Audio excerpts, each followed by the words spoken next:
नशे की गिरफ्त में पहाड़ का युवा। सख्त कानून न होने से छूट जाते हैं अपराधी।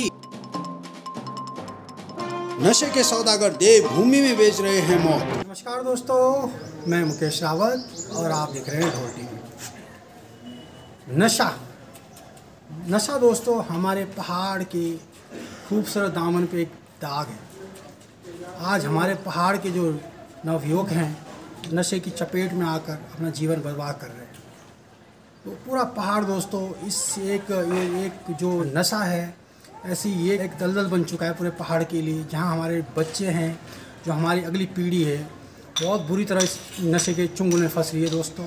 लेकिन कुछ लोग इस नशे के खिलाफ बहुत ही अच्छी मुहिम चला रहे हैं दोस्तों। तो ऐसे ही हम आज आपको यहाँ पे टनल रोड पे एक रिहैब में ले चलेंगे दोस्तों।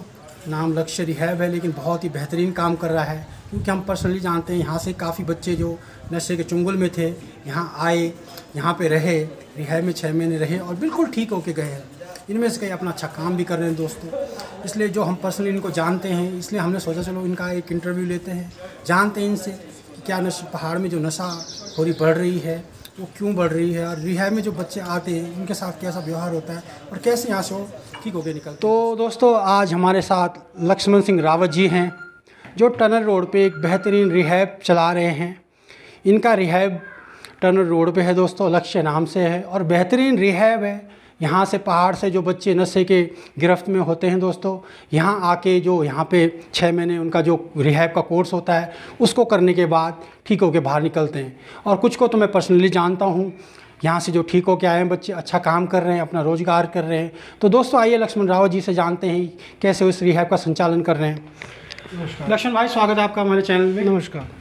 तो लक्ष्मण भाई थोड़ा बताइए अपने रिहैब के बारे में। हमारा है देहरादून टनल रोड पे है ना, ये करीबन 4 साल से हम इसे चला रहे हैं। और इसमें बताइए आप किस समय आपके क्या कितने बच्चे हैं और कितने इसका बच्चों का जो कोर्स कितने टाइम का कोर्स होता है, और क्या बच्चे यहाँ आते हैं, किस लेवल के जो रिहैब जैसे पहाड़ से आते हैं, प्लेन से आते हैं, ज़्यादा कौन से बच्चे यहाँ पे आते हैं? देखिए हर जगह के लोग आते हैं हमारे पास, ऐसा नहीं हर नशे के हैं। और ज़्यादातर चलन जो है स्मैक का है इस समय, है ना। स्मैक हो गया, गांजा हो गया, दारू हो गई, सूखे नशे ज़्यादा हैं जो इस समय हमारे पहाड़ में। आप जाएंगे यमुनोत्री, अब मेरे पास कई लड़के हैं। अब यमुनोत्री के लड़के भी क्या करते हैं कि अब सीज़न में कमाते हैं, फिर अपना बरेली चले गए, इधर चले गए। स्मैक का क्रेज़ ज़्यादा है। यानी तो आपको क्या लगता है पहाड़ में क्यों ये नशाखोरी बढ़ रही है, जो पढ़े लिखे बच्चे इसके चुंगल में आ रहे हैं, इसका क्या कारण हो सकता है?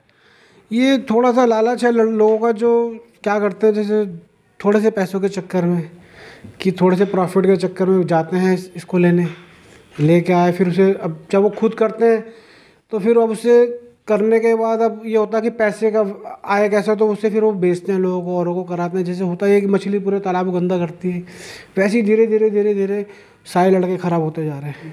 तो इसमें देखिए कानून भी है, इसके खिलाफ सख्त कानून है, लेकिन क्या लगता है आपको पुलिस के नाक के नीचे हो रहा है, या क्योंकि पुलिस को पता रहता है, हर थाने में पता रहता है कि यहाँ पे नशाखोरी हो रही है, तो इसमें लगाम क्यों नहीं लग पा रही है आपके अनुसार? देखिए पुलिस को तो नहीं दोष दे सकते, क्योंकि पुलिस तो अपना काम करती है, ऐसा नहीं इतना पकड़ा जाता है। मगर मेन है इसमें सज़ा। इसमें क्या है कि NDPS लगती है, मैं मानता हूँ, मगर आप अवेलेबल ऑफेंस है। हाँ, 2 महीने में जमानत हो जाती है, 3 महीने में जमानत हो जाती है। तो आदमी फिर उसे दोबारा आके दोबारा करता है वो। अगर इस पर ऐसी सज़ा हो कि 10 साल 20 साल तक उसको ना बेल मिले, तो आदमी डरेगा। जब तक इसमें सज़ा का प्रावधान नहीं होगा तब तक, जैसे विदेशों में है, थाईलैंड में है कि अगर आपने नशा आपको इतना पकड़ा गया तो फांसी है तुरंत, तो वहाँ नशा नहीं जाता है। मतलब सख्त कानून होने चाहिए, कानून होना चाहिए। पुलिस भी इसमें क्या कर सकती है, पुलिस भी कितना कर लेगी। अब पुलिस तो 24 घंटे किसी को वॉच नहीं कर सकती ना। तो आपके रिहैब में जो बच्चे आते हैं बेसिकली कैसे होते हैं वो बच्चे? नशा कितना वो हाई लेवल के नशा करते हो, या कोई मीडियम हो, या बिल्कुल ही स्टार्टिंग में हो? किस टाइप के बच्चे आते हैं आपके? हाई लेवल के ही आते हैं ज़्यादातर, जिनसे परेशान हो रखे होते हैं। हाँ, जिनसे माँ बाप परेशान हो जाते हैं, अति हो जाती है, जो यानी घर परिवार में सब कुछ ख़त्म कर चुके होते हैं। तो जो आपके यहाँ पे जो कोई आता है तो उसमें आप शुरू में जो पहला 1 महीना होता है उसमें आप क्या देखते हैं, उसमें क्या ट्रीटमेंट होता है उसका? उसमें देखिए केयरिंग में रहता है वो अकेले। पहले हफ्ते 10 दिन तो वो केयरिंग में रहेगा, देख रेख में रहेगा, जो हमारा स्टाफ है उसकी देख रेख रहेगा। फिर धीरे धीरे जब वो हफ्ता 10 दिन हो जाए तो फिजिकल ठीक होता है, तो उसको फिर डेली एक्टिविटी में डालते हैं, जैसे योगा करेगा, अपना सुबह उठेगा, है ना। क्लासेस चलती है हमारे, काउंसलिंग क्लासेस होती है, तो उसके द्वारा इनको फिर इनका ट्रीटमेंट करा जाता है। कुल मिला के 6 महीने का कोर्स होता है हमारे यहाँ। तो 6 महीने में बच्चा काफ़ी हद तक ठीक हो जाता है? काफ़ी अच्छा, काफ़ी हद तक। हमने लक्ष्मण जी एक बात बताइए, आजकल पेपरों में मीडिया के माध्यम से दिखाया जा रहा है, पब्लिश हो रहा है कि जो नशा मुक्ति केंद्र हैं वो एक प्रताड़ना के केंद्र बन चुके हैं। ये अखबारों में आ रहा है कि बच्चे वहाँ परेशान हैं, भाग जाते हैं। अभी एक लेटेस्ट आया था कि एक बच्चा मर गया था वहाँ पे। तो उसका क्या है? हमें तो नहीं लगता कि ऐसा यहाँ होता होगा, क्योंकि हमने यहाँ देखा है, यहाँ ट्रीटमेंट का देखा है। तो उनके ऐसा आपके मन में क्या है, क्यों होता होगा ऐसा? या कि फेक न्यूज़ है या ये प्लॉटेड न्यूज़ है, क्या लगता है आपको? नहीं देखिए, अब ऐसा है ना, 100% तो कहीं भी लोग ठीक नहीं है। आप किसी भी विभाग में चले जाइए, डॉक्टर भी जाओगे तो आप अगर आपको 10 डॉक्टरों को देखा, डॉक्टर ख़राब भी होगा। आप टीचर में चले जाओगे या आप किसी भी विभाग में चले जाओ, पुलिस में चले जाओ, सारे पुलिस वाले ख़राब थोड़ी ना है, कुछ ठीक भी है। तो वैसे कोई नशा मुक्ति केंद्र कोई संचालक है 2-4 जो इसको बदनाम कर रहे हैं। तो वो टॉर्चर करते हैं बच्चों को, कुछ ऐसा होता है? 2-4 मैंने बताया ना, अपने नाम तो किसी का क्या बताऊँ मुझे, मगर मैंने आपको बताया जब 100% तो कोई भी कहीं रिकवर। तो मतलब ये दोस्तों, ये जहाँ आग होती है धुआं वहीं होता है। तो ये बात सच भी कह सकते हैं। कुछ लोग हैं जो बदनाम कर रहे हैं सबको, क्योंकि ये लक्ष्य रिहैब है, ये बहुत बेहतरीन काम कर रहा है दूसरे फील्ड में।